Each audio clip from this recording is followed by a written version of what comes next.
आज एक्सरसाइज 8.3 का question number second देखेंगे। क्वेश्चन नंबर सेकेंड है, right all the other trigonometric ratios of angle A in terms of sec A. So solutions का start करते हैं। Question है कि right all the trigonometric ratios of angle A in terms of sec A.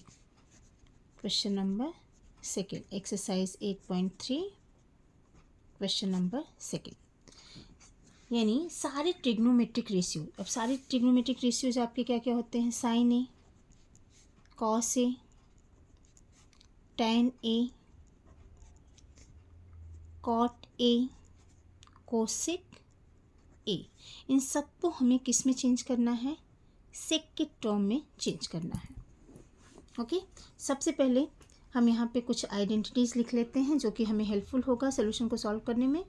Sign square A plus cos square A equal to 1।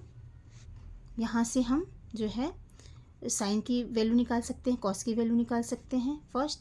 Second, 1 plus tan square A equal to sec square A. बहुत सारी ratios हैं, बहुत सारे trigonometric ratios फॉर्मूले हैं, लेकिन जब हमें ज़रूरत होगी तो हम उसको लिखते जाएंगे। अब साइन ए को मुझे चेंज करना है सेक ए के टर्म में। तो सबसे पहले सेक ए किसका होता है अपोजिट? सेक ए होता है कॉस का। सेक ए को हम लिख सकते हैं 1 कॉस ए, या कॉस ए को हम लिख सकते हैं 1 सेक ए। तो अगर साइन को मैंने यहाँ से कॉस के टर्म में ला दिया तो उसका उल्टा कर देंगे तो सेक ए के टर्म में हो जाएगा। तो हम यहाँ से निकालेंगे किसकी वैल्यू? साइन ए की। तो साइन स्क्वायर ए क्या हो जाएगा? 1 माइनस कॉस स्क्वायर ए। तो सबसे पहले तो हम साइन ए को लिख दें।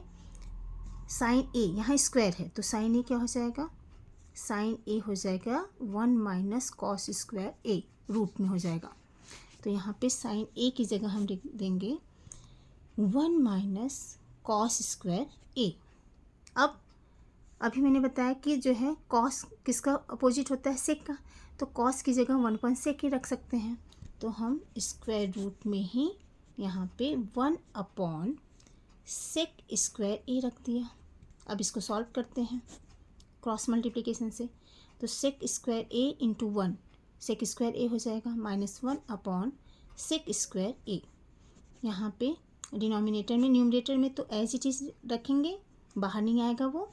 और यहाँ पे ये सेक ए बाहर आ जाएगा। तो साइन ए का एक आंसर हमारा यहाँ हो गया सेक ए के टर्म्स में।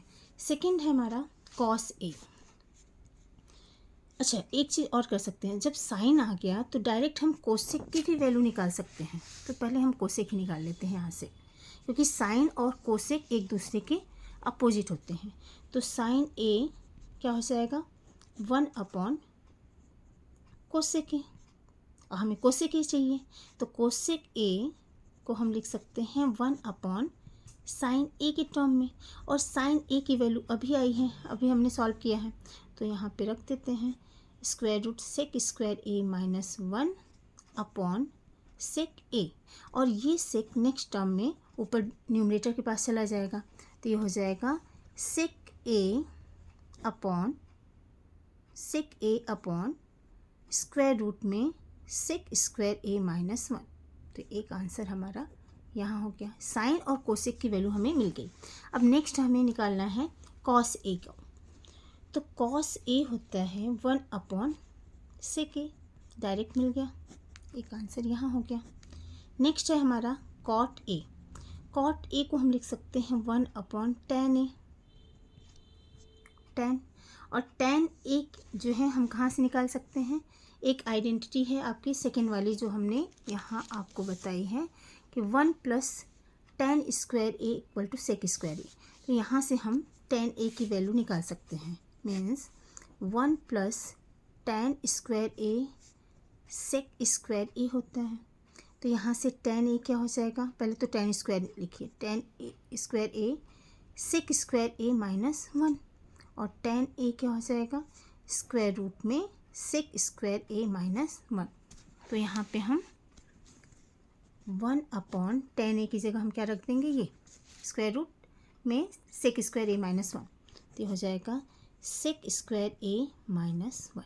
तो एक आंसर हमारा ये हो गया, कॉट ए इक्वल टू 1/√, में सेक स्क्वायर ए माइनस 1 हो गया। सारे रेशियोज हमारे आंसर निकल गए। तो यहाँ पे हमारा क्वेश्चन नंबर 2 एक्सरसाइज 8.3 का क्वेश्चन नंबर 2 फिनिश।